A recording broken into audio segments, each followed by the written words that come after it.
మరో breaking news చూస్తున్నాం. నెల్లూరు జిల్లాలో వీవీప్యాట్ స్లిప్పులు బయటకు రావడం కలకలం రేపుతోంది. ఆత్మకూరు గవర్నమెంట్ స్కూల్ ఆవరణలో వీవీప్యాట్ స్లిప్పులు ఎలా వచ్చాయన్న దానిపై ఈసీ విచారణ చేపట్టింది. బాధ్యులైన అధికారులపై చర్యలు తీసుకోవాలని రాష్ట్ర ఎన్నికల ప్రధానాధికారి ద్వివేది ఆదేశాలు జారీ చేశారు. ఆత్మకూరు ఎన్నికల అధికారిగా ఉన్న ఆర్డీఓ చిన్నరాముడు సహా బాధ్యులైన సిబ్బందిపై చర్యలు తీసుకోవాలని జిల్లా కలెక్టర్ ముత్యాలరాజును సీఈఓ ఆదేశించారు. స్కూల్ ఆవరణలో వీవీప్యాట్ స్లిప్పులు ఎలా వచ్చాయి అనే దానిపై విచారణ కొనసాగుతోంది. మాక్ పోలింగ్ సందర్భంగా బయటకు తీసిన స్లిప్పులై ఉంటాయి అనడానికి కూడా ఆస్కారం కనిపించడం లేదు. ఎందుకంటే మాక్ పోలింగ్లో ఇలా కట్టలు స్లిప్పులు తీసే అవకాశమే లేదు. పోలింగ్ కేంద్రంలో ఈవీఎం మిషన్ స్విచ్ ఆన్ చేయగానే ఆటోమేటిక్గా మిషన్లు వాటంతటవే 7 ఓట్లు వేసుకుంటాయి. పోలింగ్ అధికారి ఆ ఓట్ల వీవీప్యాట్ స్లిప్పులను బాక్సుల నుంచి బయటకు తీసి ఏజెంట్లకు చూపిస్తారు. ఆ తర్వాత మాక్ పోలింగ్ ప్రారంభమవుతుంది. ఒక్కో ఏజెంట్ ఒక్కో ఓటు వేస్తారు. ఈ స్లిప్పుల్ని కూడా బయటకు తీసి ఏజెంట్లకు చూపిస్తారు. వాటి కోసం ఇచ్చిన ప్రత్యేకమైన నల్ల కవర్లో ప్యాక్ చేసి మరీ సీల్ చేస్తారు. ఈ ప్రక్రియ పూర్తయ్యాక ఖాళీ బాక్సును అందరికీ చూపించి ఏజెంట్ల సమక్షంలో బాక్సును సీల్ చేస్తారు. ఇక అప్పటి నుంచి పోలయ్యే ఓట్లకు సంబంధించిన వీవీప్యాట్ స్లిప్పులు ఆ బాక్సుల్లో పడిపోతుంటాయి. బయటకు వచ్చే అవకాశమే లేదు. రిటర్నింగ్ అధికారి అధీనంలో ఉండే ఈవీఎం మిషన్లలో బ్యాలెట్ పేపర్లు పెట్టాక బెల్ ఇంజనీర్లు వాటి పనితీరును చెక్ చేస్తారు. ఇలా ఒక్కో నియోజకవర్గానికి సంబంధించిన మిషన్లలో 1000 ఓట్లు పోల్ చేసి సక్రమంగా పనిచేస్తున్నాయో లేదో పరిశీలించిన తర్వాత వాటిని పోలింగ్ కేంద్రాలకు పంపిస్తారు. ఇలా కమిషనింగ్ చేసిన సందర్భంగా బయటకు తీసిన వీవీప్యాట్ స్లిప్పులను కట్టలు కట్టి భద్రపరచాలి. అయితే ఆత్మకూరులో కొంతమంది ఉద్యోగులు వీటిని బయట పడేసినట్లుగా ఆరోపణలు వినవస్తూ ఉన్నాయి.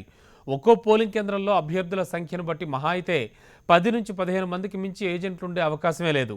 మరి స్లిప్పులను భద్రపరచకుండా నిర్లక్ష్యంగా బయట పడేశారని భావించినా 20 నుంచి 30 స్లిప్పులు ఉండాలి. కానీ ఒకే చోట ఇలా రబ్బర్ బ్యాండ్ వేసిన స్లిప్పుల కట్టలు ఉండడానికి వీల్లేదు. ఈ కోణంలో గమనిస్తే కమిషనింగ్ సందర్భంగా బెల్ ఇంజనీర్లు ఈవీఎంల్లో వేసిన 1000 ఓట్లకు సంబంధించిన స్లిప్పులు అయి ఉండాలి. వాటిని భద్రపరచకుండా నిర్లక్ష్యంగా వదిలేసి ఉండాలి. లేదంటే ఈ పాఠశాల పరిధిలోని 2 పోలింగ్ బూత్లలో పోలింగ్ రోజు ఓటింగ్ సరళి ఎలా ఉందో పరీక్షించడానికి సీల్డ్ బాక్సులను ఓపెన్ చేసి స్లిప్పులను ఎవరైనా బయటకు తీసి ఉండాలి. ఓట్ల లెక్కింపు రోజున ఈవీఎం మిషన్లలో డిజిటల్ కౌంటింగ్తో పాటు వీవీప్యాట్ సీల్డ్ బాక్సుల్లోని స్లిప్పులను లెక్కిస్తేనే ఏది నిజమో తేలుతుంది. నెల్లూరులో జరుగుతున్న విషయానికి సంబంధించి తాజా సమాచారం అందించడానికి మా కొలీగ్ నరసింహులు టెలిఫోన్ లైన్లో సిద్ధంగా ఉన్నారు. నరసింహులు, యాక్చువల్లీ జరిగింది ఏమిటి? అసలు దీనిపై ఆ రోజు డ్యూటీ చేసిన వాళ్ళు కానీ అక్కడ ఉన్నటువంటి పరిస్థితులు ప్రత్యక్షంగా చూసిన వాళ్ళు కానీ ఏమైనా చెప్పారా? అసలు ఏం జరుగుతోంది? రమణబాబు, ఆత్మకూరులో వీవీప్యాట్ స్లిప్పులు బయటపడిన విషయం మీద ఎన్నికల కమిషన్ చాలా సీరియస్ గా రియాక్ట్ అయింది. దానిపైన నిన్న సాయంకాలం ఇది బయటకు వచ్చినప్పటి నుంచి మొత్తం ఆ స్లిప్పులు ఎక్కడి నుంచి వచ్చినాయి, ఎలా వచ్చినాయి అనే దానిపైన ఒక సమగ్ర విచారణ కూడా జరుగుతుంది. అక్కడ ఉన్నటువంటి ఎన్నికల రిటర్నింగ్ అధికారి చిన్నరాముడు అనేది ఆత్మకూరు ఆర్డీఓతో అక్కడ ఉన్నటువంటి అధికారులు ఆ ఎలక్షన్ జరిగిన రోజు పోలింగ్ రోజు ఉన్నటువంటి పూర్తి వివరాలన్నింటినీ కూడా తీసుకుంటున్నారు. ముఖ్యంగా అక్కడ ఉన్నటువంటి గవర్నమెంట్ హై స్కూల్లో ఈ స్లిప్పులు బయట వచ్చినాయి. దాదాపుగా 300 స్లిప్పులు బయటకు వచ్చినట్టుగా అక్కడ ఉన్నటువంటి ప్రాథమిక సమాచారం ఉంది.